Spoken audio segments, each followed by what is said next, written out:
And welcome back to the show, everybody. My name is Shane, and I'm here with Mark. Hey. And we are the Fantasy Football Pros.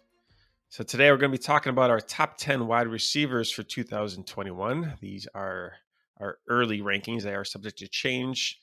Kind of depends on future coach speak and, once we actually start seeing them on the field, how they actually look. Yeah, so Shane, I think we're talking offline. You got some news of some, speaking of coach speak, that might affect how we look at a particular running back. What you got for me? Mark, what happened to your voice? I don't know. It's my sexy voice. Oh, damn. All right. So Urban Meyer said that Etienne will take all of his mini camp reps at wide receiver. He's quoted as saying, worst case scenario, you have a running back that's elite with receiver skills. So, what the hell? Yeah, it's like, I'm trying to think of what I think about that, and I'm not sure. That's my answer. I don't know. You know what? So thinking about this, and I was thinking about this morning a little bit. Does that now tell me that, because we originally said that Mr. Robinson was not in our neighborhood as far as drafting him this year because of ETN being there. Does that now change your outlook on Mr. Robinson being in our neighborhood or not? And with that quote, yes. Because, just looking at that quote, it looks like he wants both running backs on the field. That's what I saw too. Which is awesome for both of those guys. But is it reality? I don't know. Between that and him signing Tim Tebow and bringing him in, and how do you take an elite running back from college and decide when he gets to pros, oh, we're going to make you a wide receiver? Or how are you going to make a elite quarterback in college that was not a very good quarterback in the pros, all of a sudden decide to bring him in 4 or 5 years later and say, oh, you're going to be a tight end? This is stuff you do in college, not what you do in the pros. It's kind of like he saw what Ron Rivera did in the Washington football team when they picked up Sammy Reyes, who has not played football, but he's just a physical, gifted athlete. So okay, you're going to play tight end in football. And it's like he saw that and he's like, okay, yeah, I want to do that too. That sounds like a good idea. You just need someone that's really physically gifted. This just reeks of ego to me. That's all this is. It is an ego situation with Urban Meyer. And what I've seen over the years watching Urban Meyer in his smug way, when he's all smug in his interviews and everything else, is he thinks he's smarter than everybody else on the field. Urban Meyer thinks he's the smartest man and he created football. And he comes across that way in interviews, when he talks. And now he's coming that way, how he thinks he can change the scope of football in the NFL. You ain't that good. Or it's ego. He's just a smug dude. Sure.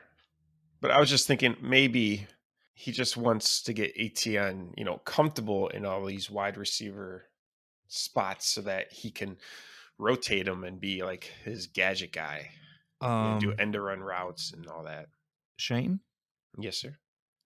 There were so many wide receivers available at that point when they picked him. Why are you trying to take a running back and make him a wide receiver when you had damn good wide receivers available at that position in the drafts?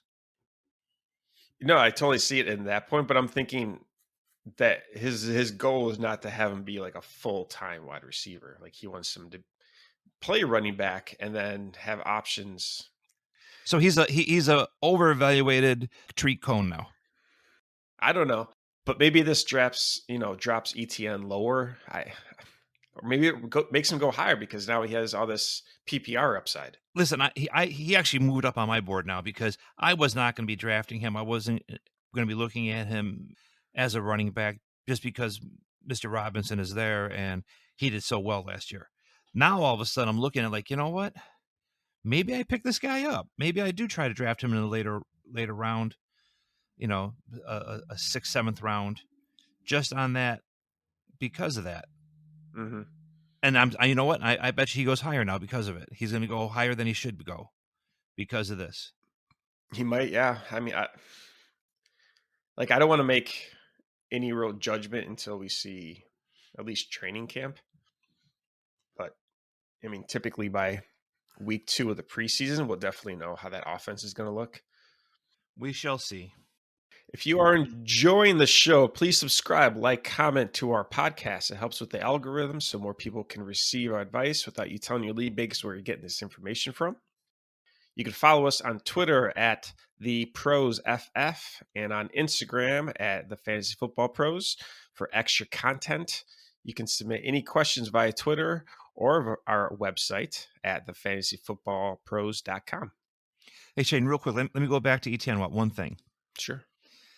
So I'm looking at mock drafts that are as of today, okay? This is, I mean, you'll never see such a discrepancy on this. So Travis Etienne, on average, is going in the 10th round, okay? Mm-hmm. But you have someone who picked him as the first pick in the second round, Wow. and as far as the 15th round. So, I mean, hello, there's just, I mean, it's all over the board on this guy, but I'm just saying by looking at that, someone is going to pick him much earlier than they should just because of what Mr. I'm Smarter Than You Meyer said. I mean, he's a physically gifted athlete. Like, I think he looks like a Alvin Kamara, Le'Veon Bell kind of guy. More like a Alvin Kamara. Second round? No. There's going to be an idiot in our league. I trust you. There's going to be some idiot in our league picking him up in the 3rd round because of this. And I'm going to say, have at it. Enjoy my scraps, sir. Exactly. Okay, go ahead. We'll continue now. Okay, we got our top 10 guys. For the most part, actually, our top 10 guys, just like in the running backs, are the exact same. They're just in different order. And we have 3 guys that are actually tied, so that's kind of interesting. But our number 1 wide receiver, and this is with a little asterisk, is Devonta Adams of the Green Bay Packers. Now, the asterisk is mainly because we do not know if Aaron Rodgers will be playing with Green Bay or with Devonta Adams for that matter. And that is a huge discrepancy. So if Aaron Rodgers is playing with them, number 1 overall wide receiver by far. But if there's no Aaron Rodgers, then you have Blake Bortles or it would be a Blake Bortles. Yeah, or Love if he's ready to step up. Which I don't know if y'all seen Blake Bortles play. Blake Bortles is a poor man's Mitch Trubisky. Ouch. So this is how much value to me he would drop if he doesn't have Aaron Rodgers. Is that the Bears have Allen Robinson, who everyone says Allen Robinson is, he's a top 5 talent. He just never had the quarterback. So he's never been, he's always in the teens in the ranking for wide receivers. And I think that's where Devonta Adams would be out of my top 10. Wow. And you know what? I would have to agree with you on the fact that if you look at Blake Bortles and when he was in Jacksonville, he really didn't have. Now, he didn't have any of the caliber of Devonta Adams, but no one on that team, I think, had even more than 700 yards. I mean, well, that would have been Allen Robinson, who was underused with them, right? Yeah, we all thought that he could have been much better if he had a better quarterback. Yeah. So I could see that drop. I could see Devonta Adams drop like that. And matter of fact, you can see that discrepancy in the mock drafts going on right now. In mock drafts, you've got him, the highest pick is the first pick in the draft, and then you've got him also being drafted in the 2nd round. So, I think some people were drafting him in these mock drafts with Aaron Rodgers is going to be there, and some drafted him saying no, Rodgers isn't going to be there, and that's where this huge variation goes into where he's being drafted. It's just surprising to me that they haven't pulled any moves besides picking up Blake Bortles. Because it seems like they're like, okay, he's going to be our quarterback if there's no Rodgers. Yeah. But it definitely seems like there won't be Rodgers. But then again, I start, I'm flip flopping. I'm thinking, okay, Aaron Rodgers is a professional, and he might feel like he owes it to his fans to Well, play out the season and finish his contract. they did have one other move. They re-signed Aaron Jones. I mean, they kept him. So that was Yeah, one move they made in the offseason. yeah, but his comment came after they signed him. It was right True. before the draft. True. But yeah, I can see. I mean, I don't know about you, but I have the same the feeling in my stomach that I did when the Bulls started imploding and they were going to break them up because they wanted to show that they're smarter than Michael Jordan and Scottie Pippen to begin with. Yeah. And I get that same feeling with Green Bay. They're like, you know what? We can do this without you.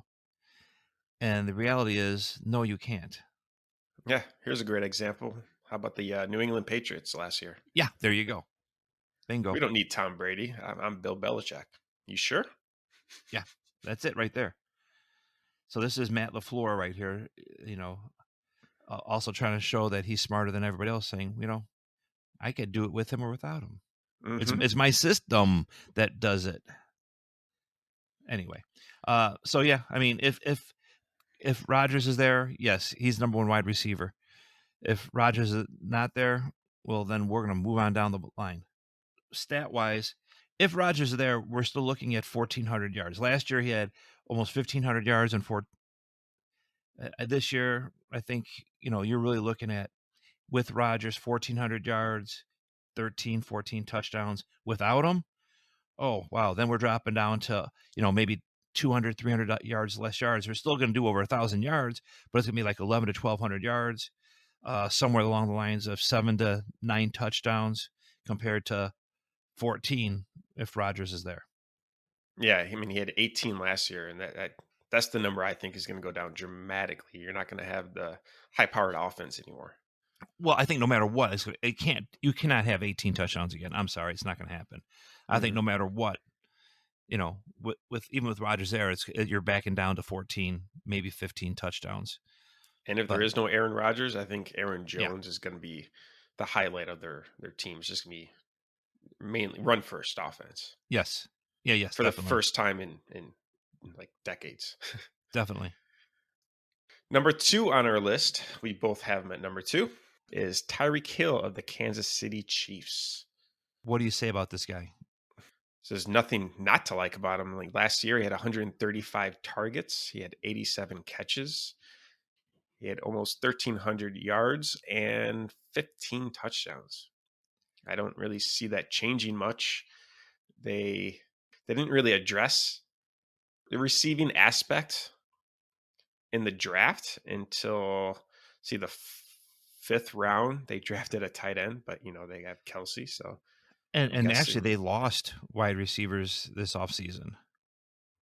And they only gained one in the 5th round with Cornell Powell. So I see his targets going up. I see him getting 100 receptions this year. I see him getting the 1,400 yards, the 11, 12 touchdowns. What they did in this offseason is do nothing but help him and make him even more the focal point of this offense. Yeah, and they also addressed their offensive line, which we definitely saw that they needed that help in the Super Bowl. Yes, they did. So their offense might actually be better this coming season, which is kind of scary to say that. I completely agree. I think we're looking at an upside.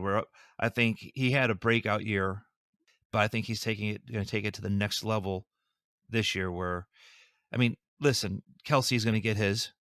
I mean, you can't, he's still going to be Kelsey's the number one tight end, but I could see this where Tyreek. I mean, okay, going into this last year, the year before, Kelsey was really the number one receiver. Can we agree on that?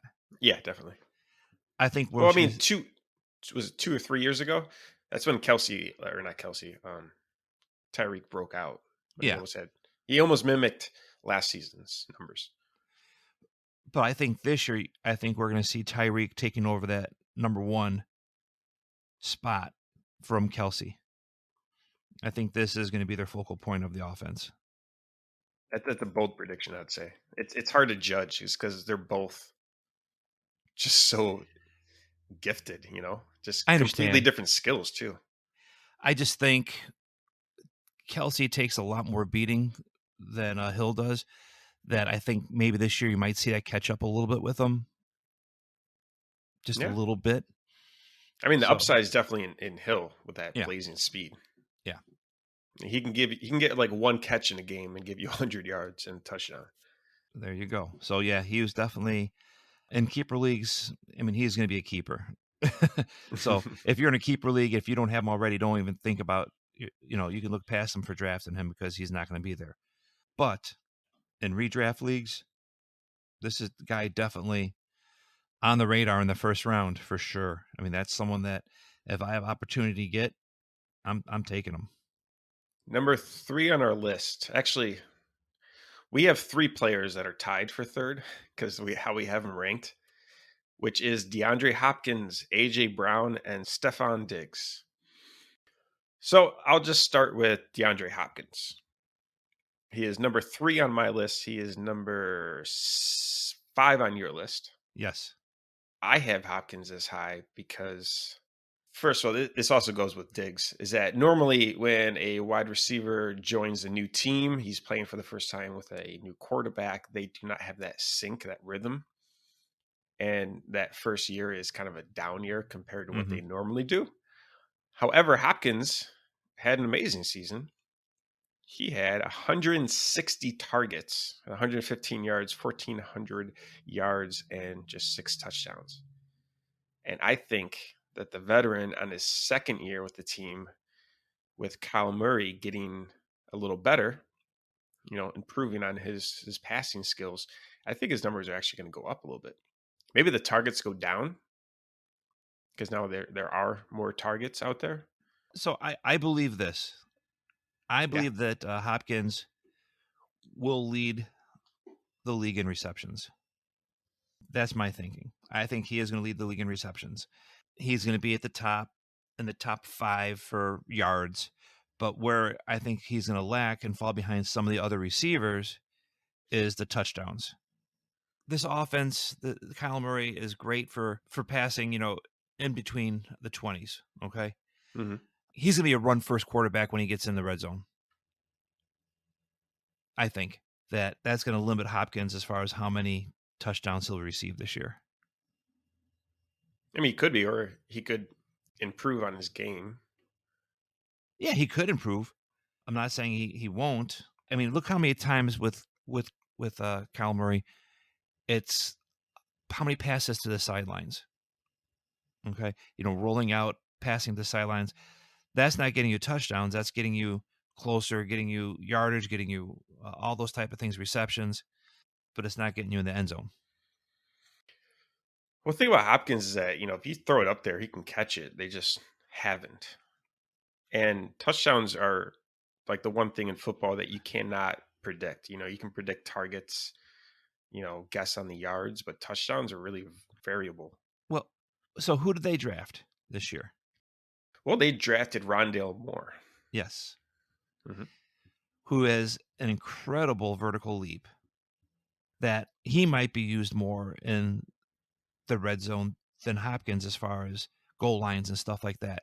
And he's got great hands, same type of, hands as a Hopkins type thing, but he's got a much better leaping ability. So I think that could take away a little bit in the red zone, some targets in the end zone. Yeah, he's also like 5'6". Yeah, I understand what you're saying, but I don't know. I just, I don't, I just got to go by what we saw last year. And how many touchdowns did he have last year? Last year he had 6 touchdowns. Yeah. That's all I'm saying.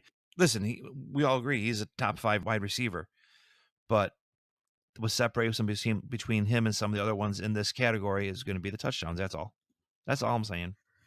Okay. I trust the vet. So let's go over to Diggs now, who's also tied with number 3 on our list. Same situation. He moved to a new team on a second year quarterback, not really expecting much from the guy. And he's just like, oh, no, no, no. I am that elite wide receiver on the team. Yeah, what was the difference between there and Minnesota? Targets? I mean, Diggs did well in Minnesota, but he didn't do this. No. But he was also, with Adam Thielen, who Yeah, was at the time, commanding a lot of targets. Then he goes over to Buffalo and he's just the guy. yeah, Like clearly the guy. yes. And Josh Allen's favorite target. He's like, "You're my dude." So you have Diggs at 3. I have Diggs at 5. I have him lower than you do. Mhm. Just because Josh Allen, I think he's an amazing quarterback and I would love to have him on my team. I just think that last year's numbers were extremely high. And I don't think he can surpass those numbers. He had like what 38, 37, 38 touchdowns Mhm. and 4,500 passing yards. And I I don't think he can. I mean, he can repeat it, but I think that's his ceiling. So you're seeing a regression with Allen, which then will pull back some numbers on Dig. Yes, but a slight progression. I don't think it's gonna be that dramatic. But they are a pass first offense. They did Yes. not address their running game at all whatsoever. So No, he not does. at all. We're still scratching our heads of again that offense. We're not selecting any running back from that team whatsoever. I don't care how desperate I am. I would be okay taking Moss, in the teen rounds. Yeah. I don't know. It's just so frustrating that running back committee up there. And again, it is a pass first offense for sure. Hmm. That's why I still think Diggs he's gonna get over 100 receptions this year. Oh, yeah, I agree. He can easily. And He's gonna yeah, it's also going to be his second year with Josh Allen, yeah. so they should also have that. The chemistry. Yeah, they'll have that nice chemistry together. So yeah, we're still looking at 1,400 yards with him, 9 touchdowns, somewhere along those lines. But yeah, I don't. I know you're pulling back a little bit because you think there's gonna be regression with Allen. I don't see a regression with him. I think if anything, he's going to even have more of, hey, this is my team type of thing, and I'm going to take control of this after what he did last year. Although the kid is very humble, but he's still an elite athlete who has that alpha male in him, right? Hmm. And I think he's going to build on what he did last year. And now it can't be a huge progression because he had such a great year, but I can see him same numbers or maybe progressing a little bit more. Wow, progressing more would definitely put him Elite, as yeah. elite, yeah. So we shall see. And then we'll see if they can stay healthy. But again, like you said, there is no help there in the running back spot. So this is still going to be a pass first offense. Hmm. Okay. Also at number 3, we have a personal favorite of yours, Yes. AJ Brown. So I'll just let you ramble away. No, this is all I got to say about Mr. Brown. Go ahead, Forrest. They did they did nothing to to take any targets away from him in Tennessee. They None at all. actually lost targets to free agency. Didn't replace him with anybody. I think AJ Brown has the possibility this year of actually being the number one fantasy wide receiver in the league. I really do. They this team has got okay, they got Derrick Henry. Okay. Yes. But on the passing side, they've got nobody there. This is the guy that's going to be the target monster. This is the guy who when he gets the ball runs like he's Derrick Henry. Can he continue that for a full season without getting hurt? Because he likes to make contact. He likes to just embarrass you and run you over. But I think this year this man's going to have over 100 receptions. We're talking like I'm thinking seriously 105, 110 receptions this cat's going to have. With somewhere along the lines of that 1,400-yard mark and 10 touchdowns.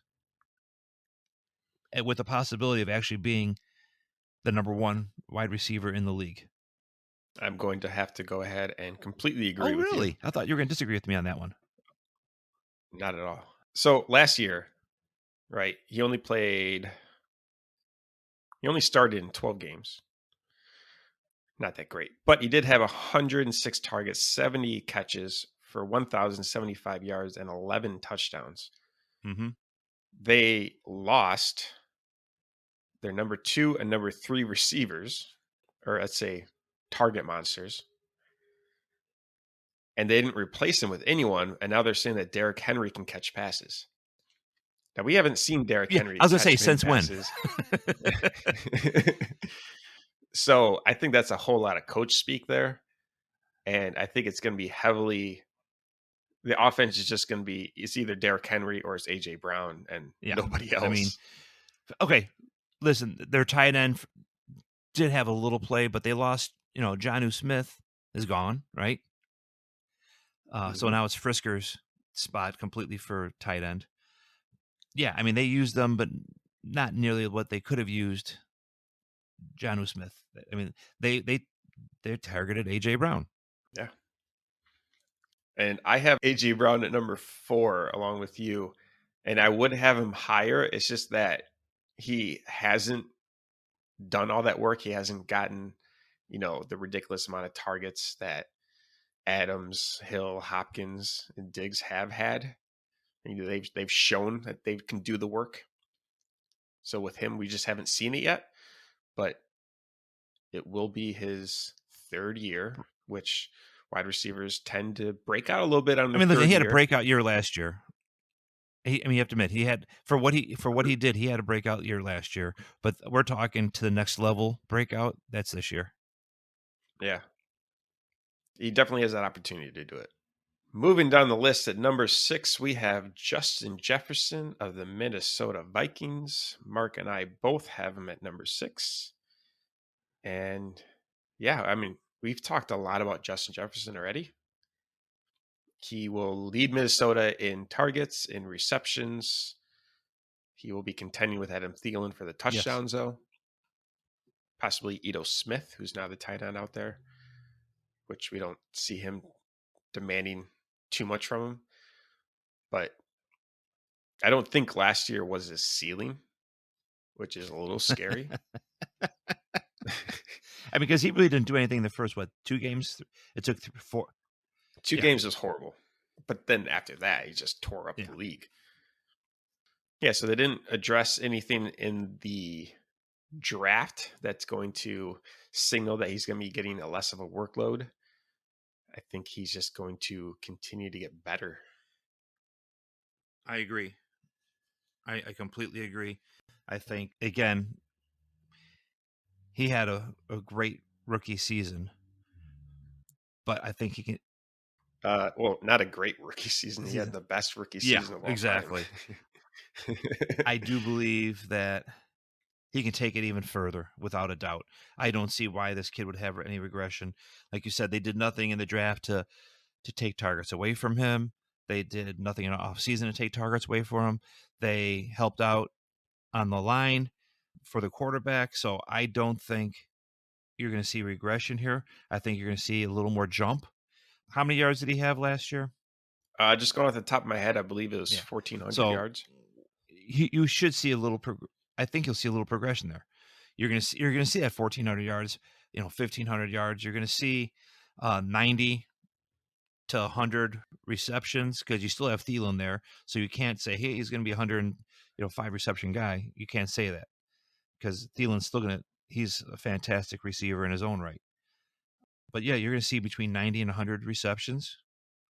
No reason why this you don't swoop and pick this guy up if you can. Mm-hmm. At number 7, we have Keenan Allen. I have Keenan at number 9 on my list. You have Keenan at number 7. Now, do we want to go over the pros or cons first? All right. Pros, great hands. Great hands. Absolute great hands. You throw the ball anywhere in his area. He has his body control. I mean, you see it a highlight after highlight where even if the ball's thrown behind him, somehow he twists his body around to be able to catch that ball. So that's a pro. I mean, that's what do you got for a negative for him? Negative I have is that their defense is going to be much, Mhm. much better than it was last year. Like I've said it before that their defense was supposed to be really good. They had injuries during like training camp and they lost significant playmakers on that side of the ball, which forced Herbert to throw the ball a ton.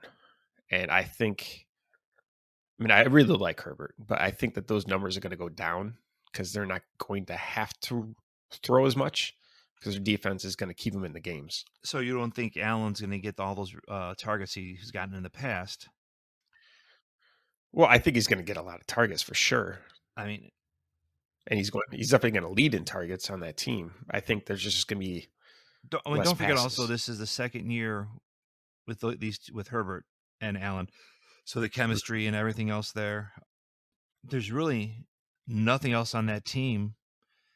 Michael Williams, right? It is Yeah, and they drafted a wide receiver in the third round, Josh Palmer, but they lost their tight end, their elite mhm. tight end, to the Patriots. So that's more targets going there, and they don't really have a replacement tight end out there. So So I still think Allen's going to get his 100+ receptions. That you know, I agree. we're still looking at this guy getting somewhere fantasy point wise, 170 fantasy points over the course of the year with the opportunity of more. But I think you can basically just write in the points of 170 points and go from there. And he's a PPR stud. The guy Yes, he gets is. so many targets. So yeah, so PPR leagues, this is the guy you want for sure. This guy, like I said, if it's thrown his way, his hands are on it. He's catching it. Hmm. He can help make a quarterback look really good. So that's where the difference between what Shane and I are looking at. I still think that Herbert showed enough that they're going to still, he's still going to have the ball in his hands a lot because he did so well with it last year. I know, and Shane's saying no with the defense that they have, he's not going to have to throw the ball as much. It's going to be more of a ball control offense. That's where you and I are differing on this. Hmm. But still, no matter what, we're looking at a top 7 wide receiver. Yeah. Number 8, we have the freak athlete himself, DK Metcalf. I have Metcalf at 8. Mark, you have Metcalf at 9. Yes. So we know he's a freak athlete. He's fast and he's huge. Main thing that scares us, I would say, is their offense and how they continue to say that they are a run first offense. Even though they have 2 elite wide receivers, they have one of the best quarterbacks in the game, but they're just But run first, run first. yeah, I mean, Chris Carson has shown he's a bell cow running back. Hmm. He's a 3 down back. When Um, healthy, yeah. yeah, when healthy. So they like they like a ball control team. They like to do that. So we'll see. But yeah, I mean, he's still, like you said, a freak. He's still a red zone target, goal line target. Just how many opportunities does he get this year? And if you guys saw that video of him in the Olympic trial and how he got, I think he got like last place or He tied finished for he second to he last. finished 10th out of 12. This is what I have to say about this. He's like 80 pounds heavier than all those guys. And these guys have been training, half their life for this one event. And he's been training half his life for football. Yeah, I mean, and he's completely different. and he still did extremely well for someone that does not play that sport. Listen, in the NFL, you don't have a coach who is there to teach you how to run faster. You're not. You know what I'm saying? They don't have when They you're don't teach you to run a straight line as fast as you can. right. No, and so I mean, these guys and they're trying out for the Olympics. They've been working their whole life on learning how to get out of the blocks faster, learning Hmm. how. I mean, everything they're geared toward was that 100 yards, right? That's what they've been training this whole time for. And then here he comes in. You can say it cold, just saying, you know what? Hey, you know what? I think I'm going to try out for the Olympics. and finished 10th out of the United States to represent the United States, finishing 10th. Yeah, it's So, impressive. yeah, that's unbelievable. Like you Imagine said, if and imagine if Tyreek Hill got in there though. oh my god, you know what?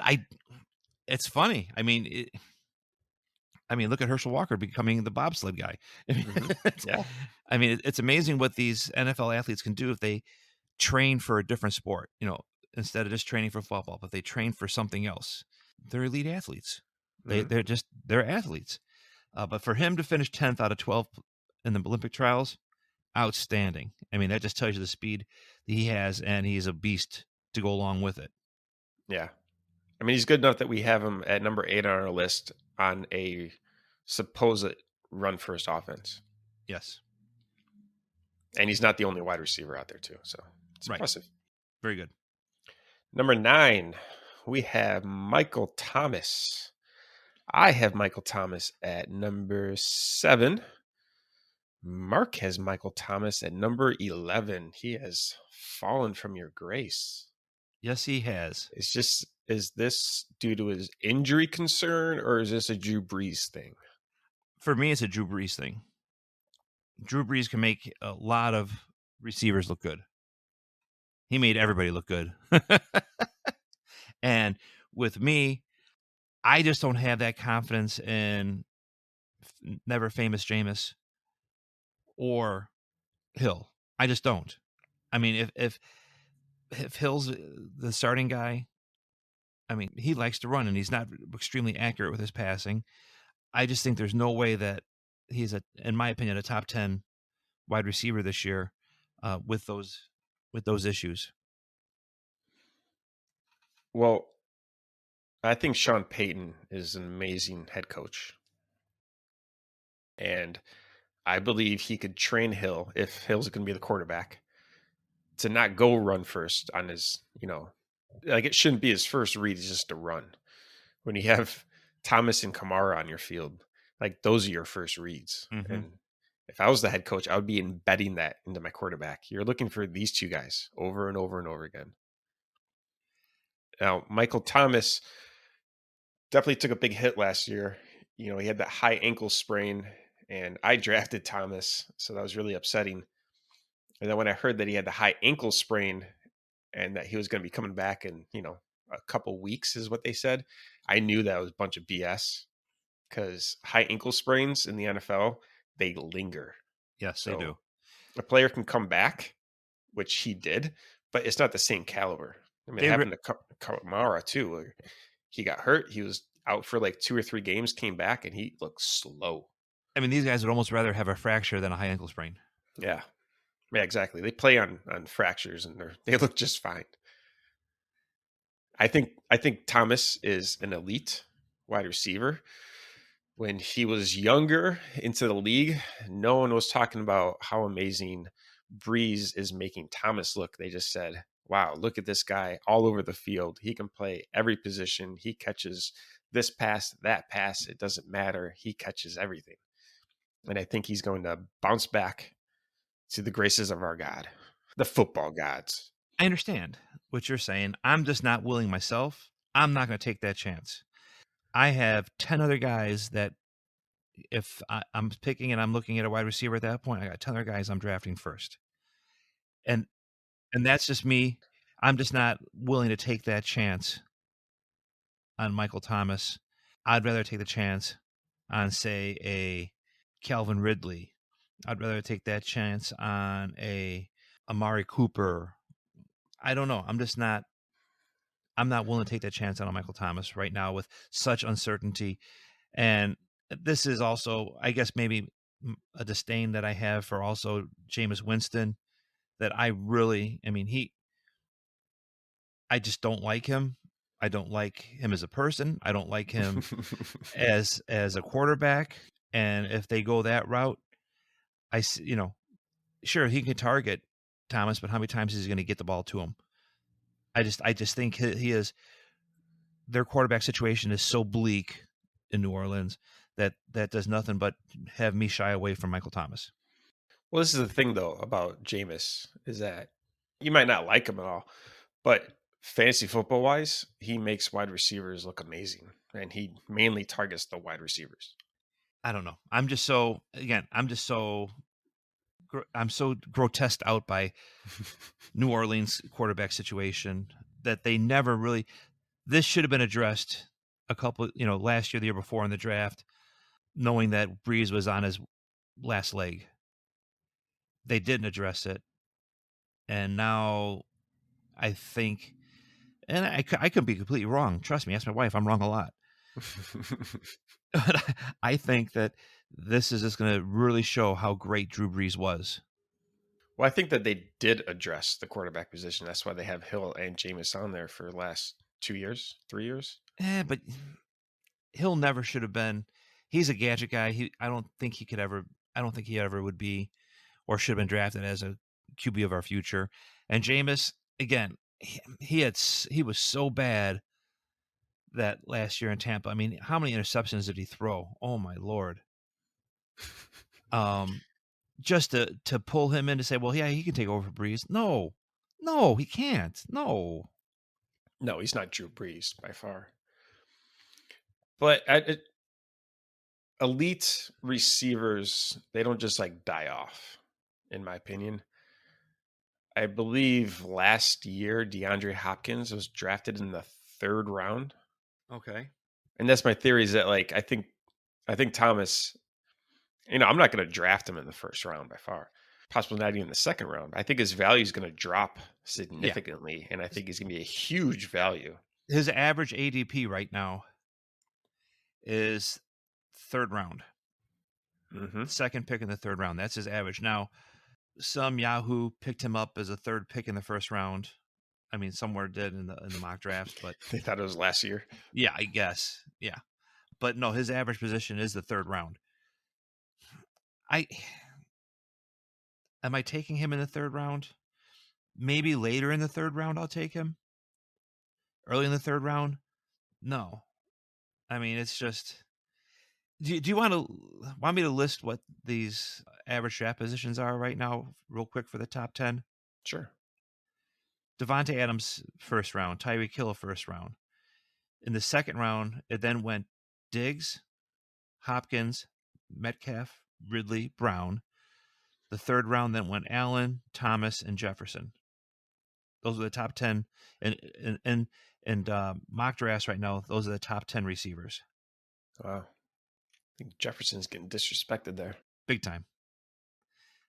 I mean, maybe some people aren't seeing what we're seeing, or maybe people think it was a fluke. He can't do it again. I don't know. So anyway, that is the top 10 right now in mock drafts. That's the top 10 in PPR leagues. Okay. Number 10 on our list is Terry McLaurin of the Washington football team. I got Terry at number 10. You got Terry at number 8. Yes. And I think your ranking is probably higher than most experts out there. So yeah, it is. It is. Again, which I don't mind it. I think he's an amazing athlete, and he definitely has the opportunity. I mean, it's definitely one of those where he is the best option out there in the Washington football team. He is the number one guy. This is what I'm looking at. I'm looking at, again, somewhere in that 90 reception category, right around there, because he is the guy. He gets the targets. Looking at that 1,200 yards type of thing, and probably and around 8 touchdowns. So that's where I'm looking. I could be way off base on that, but that's where I'm looking at. So you got Fitzmagic there now. Yep. Who loves to throw the ball. Can I tell you that? He loves to throw the ball. And who does he like to throw the ball to? Wide receivers. Yes. And if you guys have any experience in fantasy football, you know that Fitzmagic will go on a tear for like 7 games and just be the QB1 overall. And if that happens again, then he'll be targeting McLaurin a crap load. And I think he has one of the highest ceilings. He has like a top 5 ceiling going into this year just because he should be the target monster. to a guy that loves throwing the ball. And then when he heats up, he is almost unstoppable. And that's really why I put him at number 8, was just because of that. He's going to get so many targets from Fitzmagic Hmm. that yeah, I mean he could be a monster as far as that goes. And like you said, Fitzmagic loves throwing to his wide receiver. He loves a vertical passing game. So And yeah, and one of the fears that you normally have with Fitzmagic is that, and this happens almost every single year, he goes to a new team, and then that team immediately drafts his replacement, and then they go into their bye week, and now Fitz is out. Now you got the rookie in there, and the yep, receivers are going to take the hit for that yep. because there's going to be a learning curve, and they didn't draft a quarterback. I was so shocked at that. Yeah, it's very shocked. It's like the first time, like he's definitely a winner of the draft. Yeah. So it's actually like some nice upside. Like last year, we couldn't really bring him on your team because you didn't know when they were going to take him out. He could play for half the game. That halftime, there's like, all right, we're throwing in Tua now. Yeah. We got to get the young guy his reps. But yeah, there's no Yeah, young guy. yeah, they did that last year to him. He was doing extremely well, and then they just took him out at the bye. Yep. Nope. He there. That's it, man. There is. It's his job. He doesn't have to look over his shoulder anymore. Hmm. So I expect good things from Fitzmagic, which then correlates to good things from Mclaurin. So that is our top 10 list. There are some players I do want to mention. Mm-hmm. Calvin Ridley and Julio Jones, they didn't make my top 10 list mainly because of Kyle Pitts is there now. And I do believe that Kyle Pitts is going to, at least get 70 targets. And I think I think there's going to be too many targets out there. It's going to be a really nice offense. Will one guy exceed over the other two dramatically? I'm not really sure unless there's an injury, but the other guys, they're either the guy or they're the number one guy, and there's just another, one other target guy with them. But these guys are going to have, competing with two other guys.